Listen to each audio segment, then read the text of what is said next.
Welcome back to New Jersey Viewpoint. I'm Ken Rosato. Well, lately we've seen an incredible rise in cyber attacks, and it makes one wonder, what should the average person know about these? Is cybersecurity, in fact, getting to be more and more insecure? If you're a victim of a cyber attack, what should you do?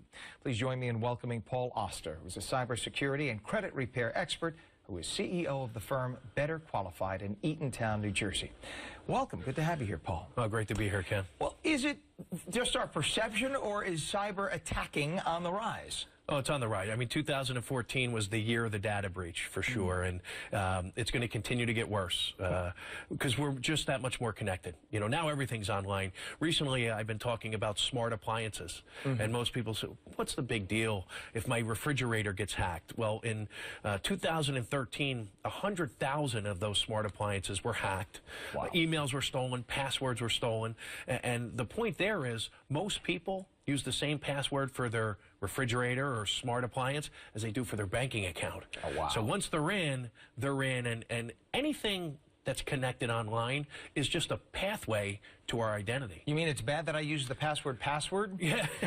Hello, goodbye, 1, 2, 3, 4, 6, 5, 4, 3, 2, 1, all of those things, or not changing your pins and passwords. We've almost become numb. We joke about it, right? Another data breach, 1 million, 10 million, 1 billion, who cares? I feel okay. Didn't hurt me, so I don't change my pins and passwords. The problem there is, you know, at Better Qualified, we see this all the time. And we deal with the aftermath, the victims. And victims of identity theft, if you could talk to one, you would know, you would do something proactively to make sure you never become one. It's just, and I'm sure I'm speaking on behalf of 90% of the people, if I could be so bold as to say this.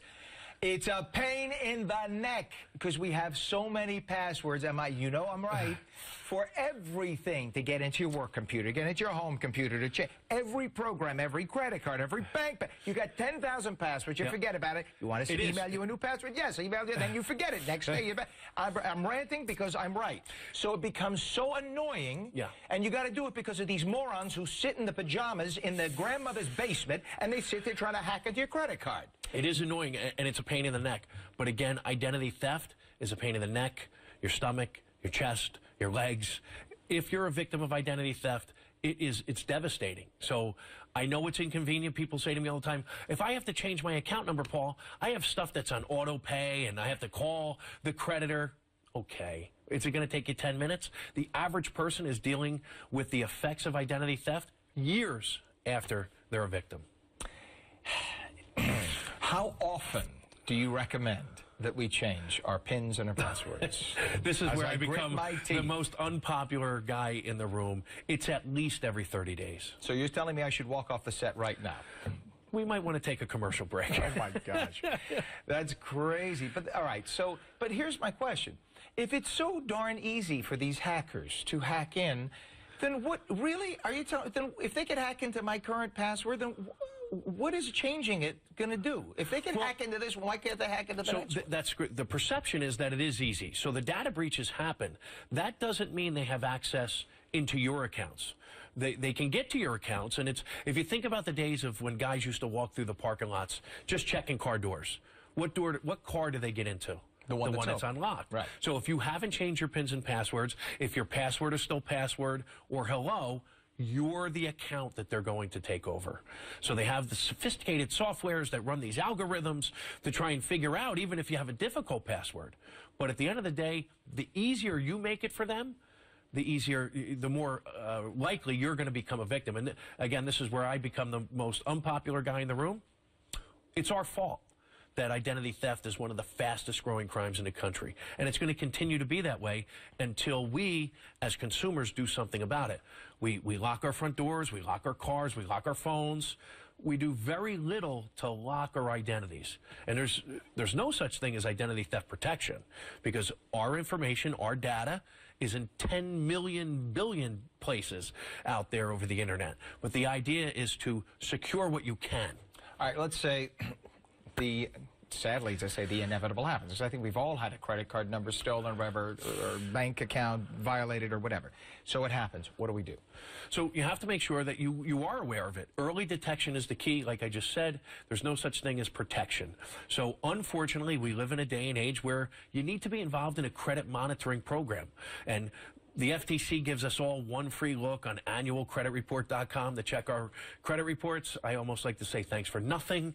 Once a year, really, you know, that's something that should be changed to every 30 days we should have access. But if not, then we have to pay a couple bucks a month to be involved in a credit monitoring program.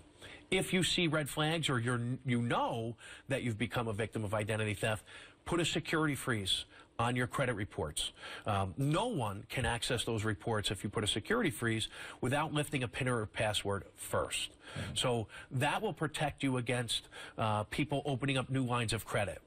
Putting a security freeze on your credit reports does not protect you against true name identity theft. And this is a really devastating part of this crime. This is where someone assumes your ID. They could get a job under your name. Why do they want to do that? Maybe they're a felon, an ex-convict. Maybe they're a child predator. Maybe they want to get a driver's license because they're on their 4th DWI. And to do all those things, they don't need access to your credit reports.